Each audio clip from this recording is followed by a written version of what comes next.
convidamos para a nossa quarta e última abordagem sobre o tema análise pericial e respostas aos quesitos em casos de erros médicos, o professor doutor Leonardo Mendes Cardoso, de Goiás.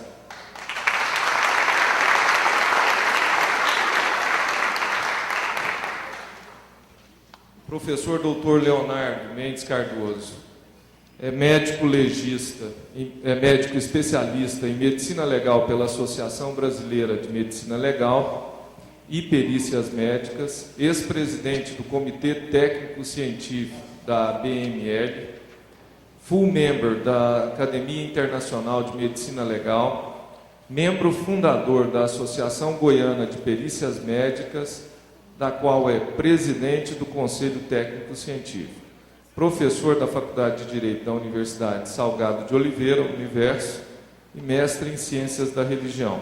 Professor, com grande satisfação, contamos com a sua participação no primeiro encontro goiano de Direito Médico e passo-lhe a palavra. Boa tarde para todos.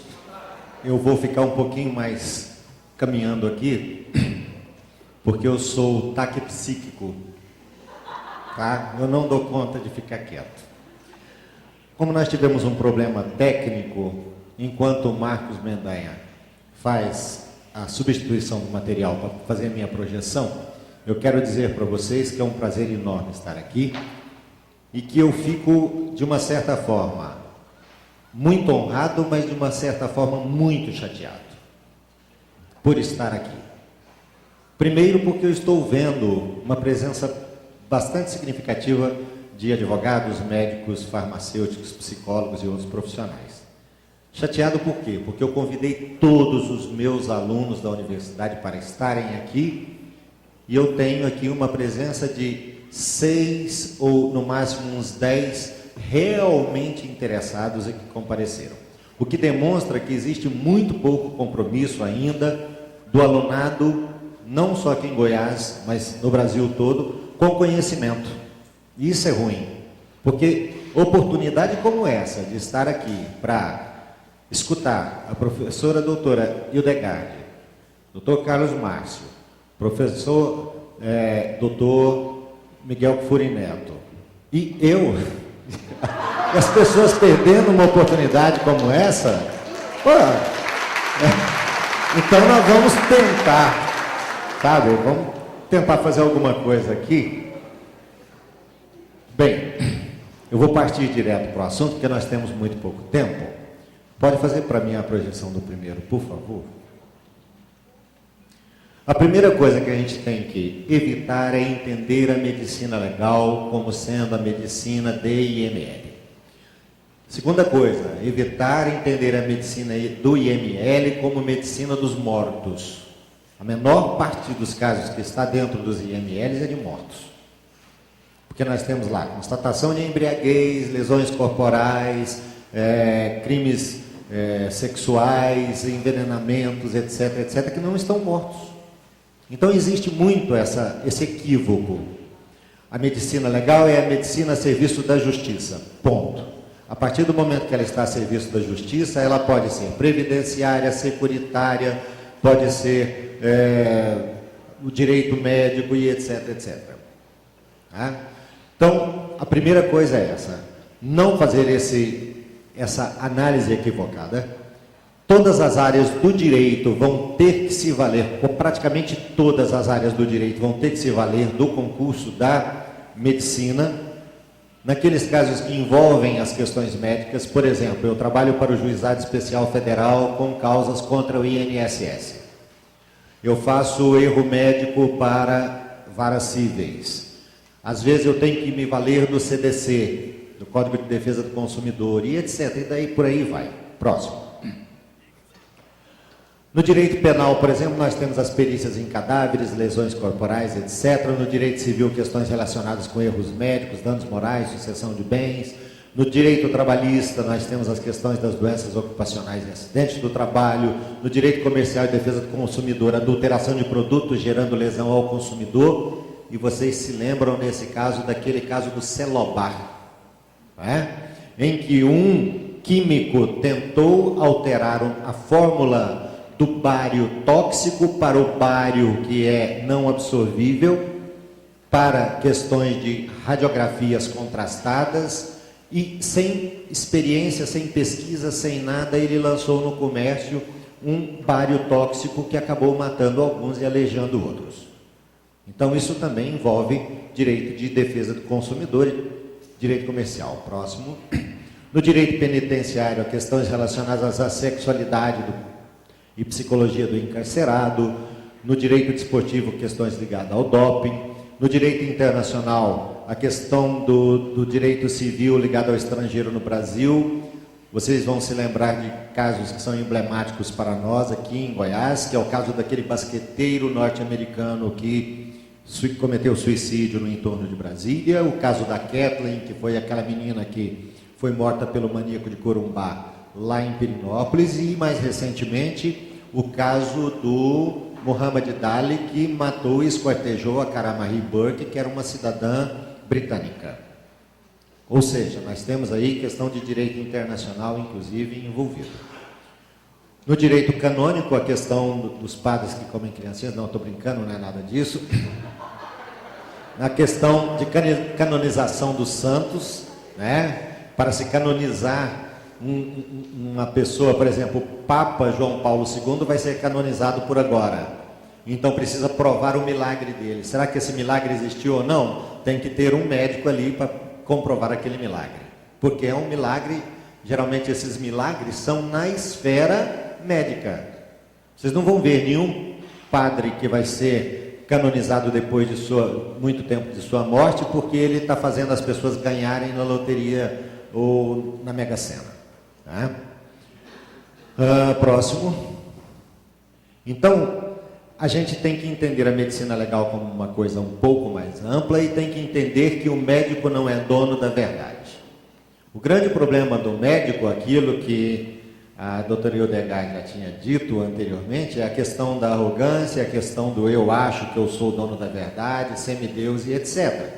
E na realidade nós somos seres humanos, somos falíveis, temos que ter humildade, precaução, caldo de galinha, dinheiro no bolso e humildade não fazem mal para ninguém, e a gente tem que se atentar para esse fato, e o médico tem que deixar de ser absolutista, ele tem que deixar de ser como é, de achar que dá conta de resolver as coisas sozinhas. Ele tem que contar com o concurso de outras profissões e que são tão importantes quanto, não menos e nem mais, como é a questão da enfermagem, da psicologia, da fisioterapia e etc e tal.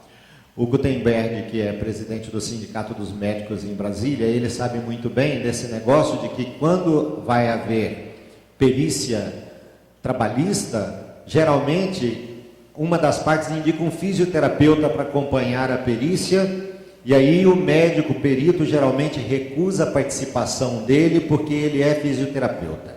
Eu tenho cá comigo que eu não recuso de jeito nenhum, eu por mim. Por quê?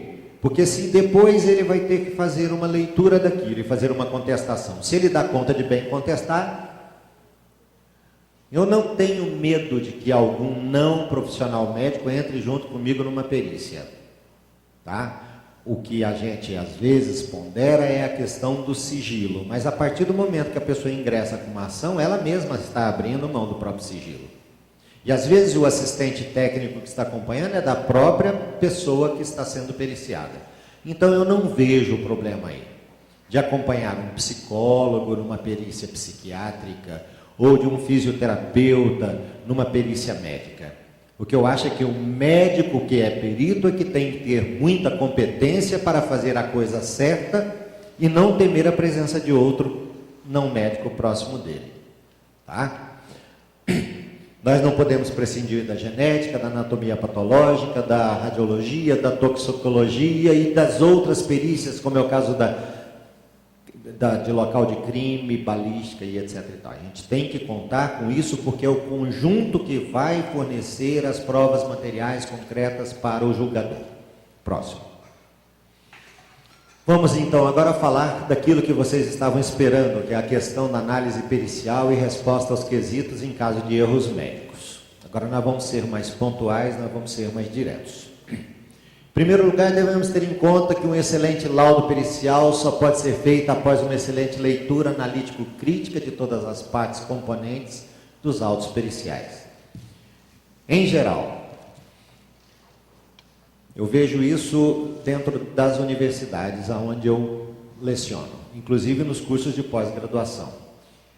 Em geral, nós temos pessoas que sabem ler, mas que têm muita dificuldade para interpretar. O grande problema é a análise crítica que se faz daquilo que se está lendo. Então, eu pego, por exemplo, casos em que as petições ou as iniciais dos processos estão todas capengas, estão todas complicadas, ou seja, no final das contas tem um indivíduo que foi operado de cirurgia cardíaca e, na realidade, o médico era clínico, não tinha nada a ver, e isso o médico já foi execrado em praça pública. Então, o grande problema é a interpretação analítico-crítica de tudo aquilo que se lê. Então, para eu fazer um bom laudo, ou para eu ser um advogado que vou trabalhar com aquele laudo, eu tenho que não só saber ler, eu tenho que bem ler, e eu tenho que bem entender, e eu tenho que bem interpretar. Caso contrário, eu terei problemas. O que nós temos, às vezes, é uma coisa meio displicente. O advogado não faz uma boa leitura, o perito não faz um bom laudo, e aí junta tudo e a coisa se complica. Então a gente tem que tomar muito cuidado nesse sentido. A competência gramatical, a competência de português do indivíduo, ela é extremamente importante, porque se eu não souber aquilo que está ali escrito, ou se eu apenas estiver lendo, mas não estiver interpretando, eu vou cometer equívocos. E às vezes equívocos banais, coisas bobas. Por exemplo, hoje de manhã a doutora Edegard estava falando, e eu agora vou complementar aquilo que ela falou na parte da manhã. Eu peguei um caso, esta semana retrasada, em que o advogado colocou uma hiperplasia glandular endometrial num homem. Endométrio é o forramento do útero. Homem não tem útero. O que acontece então? O que acontece é que eles estão habituados a fazer, para economizar tempo, fazer um Ctrl+C, Ctrl+V. E aí ele traz coisas de um processo que não tem nada para aquele, para aproveitar algumas partes, e no final das contas, quando ele lê, ele não dá conta de perceber aquilo que está ficando de errado, e aí a coisa pega.